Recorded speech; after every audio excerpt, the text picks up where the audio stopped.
Obrigada, Fábio. E agora nós temos o mercado de commodities com Maurício Bellinello.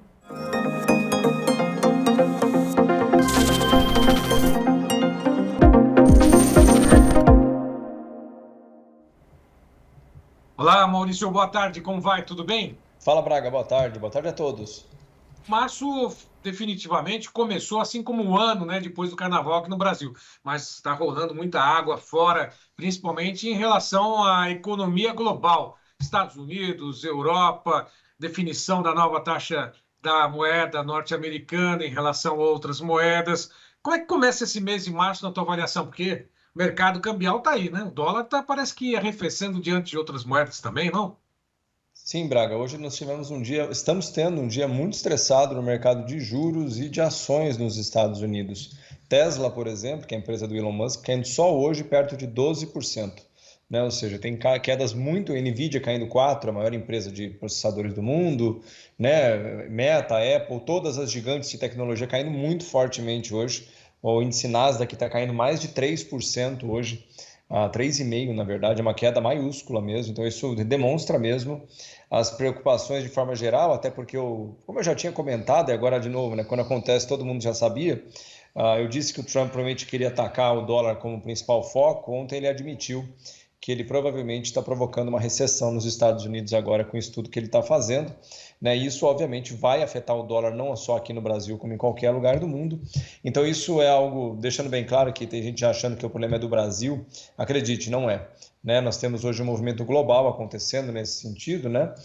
De estresse, e o Brasil na verdade está até tranquilo, porque o dólar está nesse momento perto de 5,82, né? 5,83, que é a mesma faixa que ele está desde agosto, setembro do ano passado.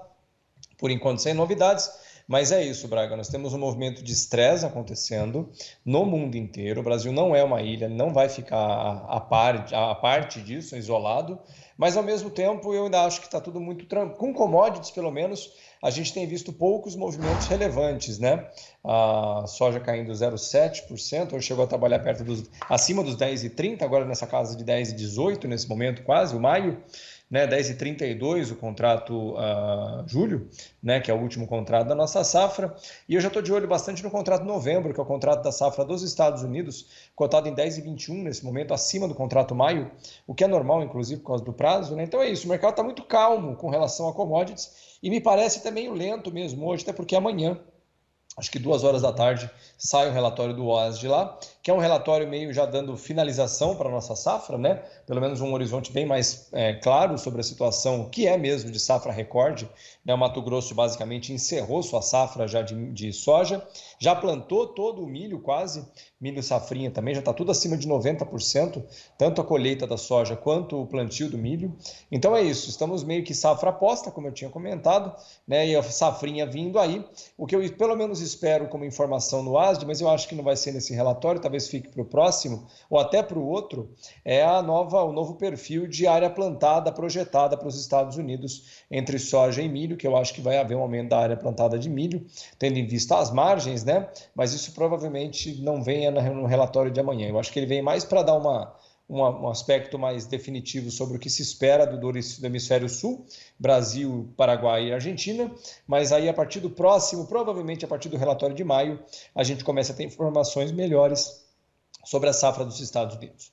Bom, dá uma olhadinha, inclusive o Gleidson vai colocar para a gente a tela em tempo real, Chicago e Nova York também, está aí, como você mesmo disse, 10 dólares 17, a soja vem recuando aí no vencimento mais curto, 0,67, enquanto que em Nova York nós temos o café também apresentando queda. Agora há pouco estava em alta, voltou ao patamar, né, abaixo dos 380 e 13,55, 0,22% agora. E o petróleo está ali também em queda, ou seja, nós temos a soja em queda, o café que vinha em alta inverteu mão e agora, nesse momento, segue em queda, o petróleo recuando também. O mercado está precificando também essa questão da inflação nos Estados Unidos, essa questão do dólar e esse relatório de amanhã. O relatório de amanhã está posto praticamente, né? Isso. Não vai ter grande influência, é isso, Eu acho Maurício? improvável, Braga, porque assim, ninguém espera um cavalo de pau nas informações. O Mato Grosso acabou a safra, por assim dizer, né? Vai vir a maior safra da história do Mato Grosso, ele provavelmente vai passar a Argentina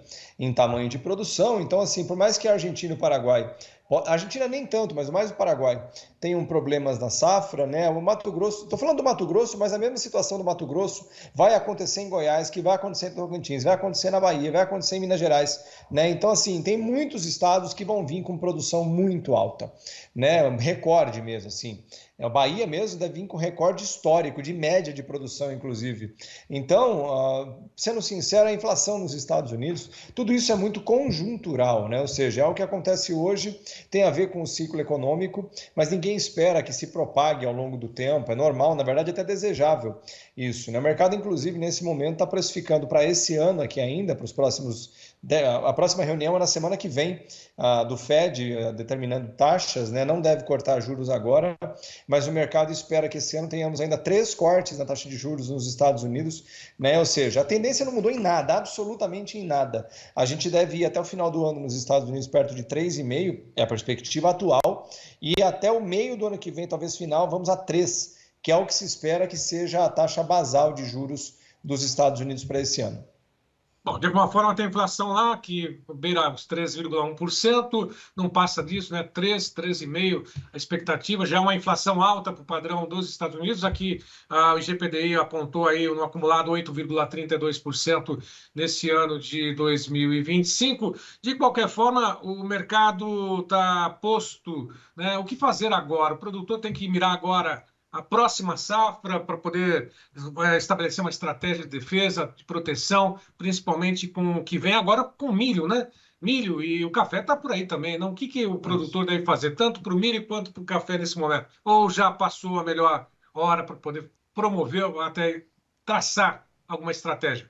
Então, Braga, para o milho verão já é meio posto, né? Já não temos muito mais o que brigar, a não ser que ele queira guardar o milho, mas isso é um risco enorme, né? Porque o carrego financeiro está muito alto.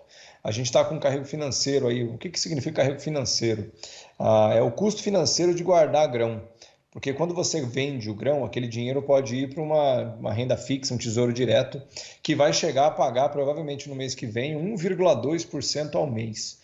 Né? Então, se você não vende, a cada mês que passa, você está deixando na mesa 1,2%. E, portanto, você precisa incorporar esse valor de 1,2 para empatar o carrego. Então, se você segura 6 meses para pegar uma data qualquer, você precisaria vender por 7, 8% acima do preço de hoje, só para empatar. Isso para não falar em carrego de fato, que é o custo de armazenagem, perda técnica e outros custos associados. Então, para o milho verão já é meio que uma situação posta também, todo mundo colhendo agora aí já também, né? Milho safrinha não, milho safrinha temos muito a fazer ainda, temos tempo também até lá, né? Agosto, setembro, né? Então tem bastante jeito para fazer. No caso do café, como os outros, né? A principal briga é o cara colher, né? Porque esse café esse ano aqui, muitas áreas vão ter quebra grande, né? Ou relevante, acima de 20% em algumas áreas, né? Então, assim, nesse momento, o café, por mais que ele esteja arrefecendo, e provavelmente está arrefecendo por uma questão de preços alto demais mesmo, né? Porque tem esse detalhe, né, Braga? Quando você tem um preço num produto que ele fica alto demais, isso acaba por o que a gente chama deprimir o consumo. O que isso quer dizer? Os compradores meio que saem do jogo, porque começa a ficar caro demais, como aconteceu com o cacau, por exemplo, suco de laranja, que foram 2 commodities que explodiram de preço, né? Não estou dizendo que isso vai se estabelecer ou que vai se confirmar, mas como tem safra chegando, né? A partir do final de maio, começam os primeiros grãos a serem colhidos, principalmente a partir de junho, essa proximidade da safra, por mais que pequena, que ela deverá ser pequena, isso dá uma aliviada, pelo menos, na situação do mercado, né? Então é isso, por enquanto, para o café dá sim para fazer, até porque vamos até agosto colhendo, temos bastante tempo também, e para o milho verão, infelizmente, eu acho que não temos muito mais a fazer, se você não fez nada para trás, né? E no caso do milho safrinha, temos uma janela bem grande à frente ainda, mas temos que esperar o milho verão acabar, porque isso vai dar perspectivas melhores sobre o preço do milho à frente.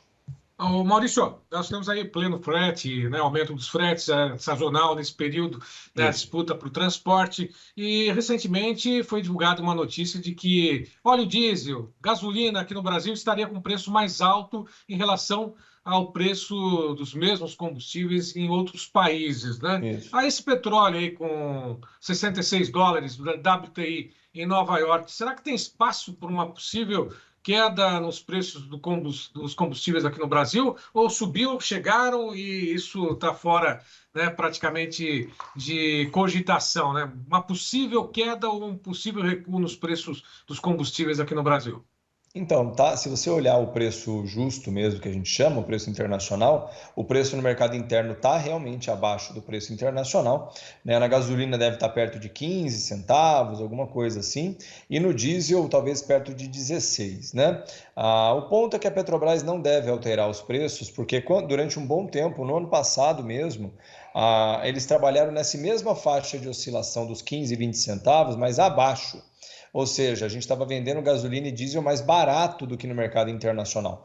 Então a Petrobras ela tem uma banda de oscilação ali que ela fica em torno de 30 centavos, de 20 a 30 centavos. Quando passa desse valor, aí ela pode implementar alterações de preço. Não é o que se espera que aconteça agora, até porque o petróleo está sim em faixas de preço muito baixas. Essa faixa de 66 dólares é considerada um preço bem baixo para o petróleo, né?